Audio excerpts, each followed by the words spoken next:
ఇంత హైట్ నుంచి వికాస్ పడి చనిపోయాడా అనుకుందాం. ఒకవేళ అదే నిజం అయి ఉంటే శ్రీకర్ ఇక్కడికి వచ్చే సమయానికే తన డెడ్ బాడీ ఉండాలి కదా. ఎందుకు మాయమైంది? ఒకవేళ చనిపోకుండా పారిపోయి ఉంటాడు అనుకుంటే అంత యాక్టివ్గా ఎలా ఉండగలడు? ఏ చిన్న ఫ్రాక్చర్ అయినా అయి ఉంటుంది.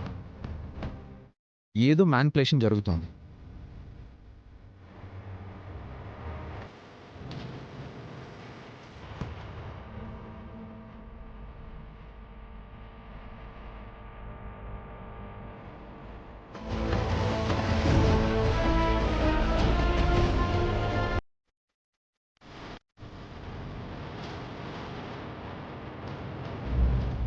ఆ శ్రీకర్కి శిక్ష పడాలంటే నా గురించి ఎవరికీ తెలియకూడదు కాబట్టి నేను కొన్ని రోజులు బయటకు రాకూడదని నిహారిక చెప్పింది.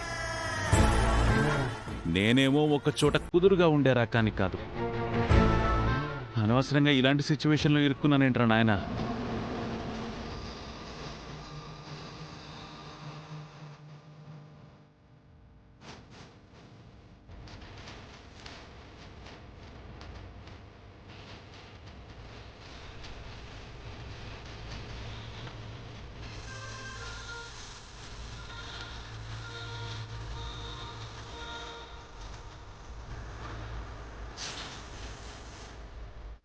ఏదైనా ఆధారం దొరుకుతుందంటావా సత్య?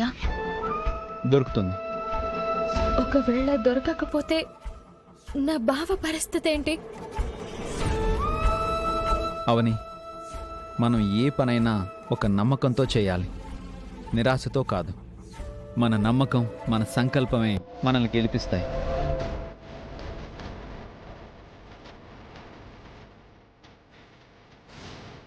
ఈ లోకాన్ని నడిపించేది ఒక శక్తి అని, ఆ శక్తి మంచి వాళ్ళకి అండగా ఉండడానికి ఏదో ఒక రూపంలో వస్తుందని నేను నమ్ముతాను.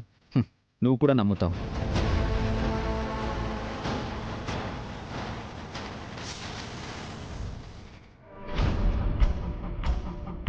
సో మనకు మంచే జరుగుతుంది.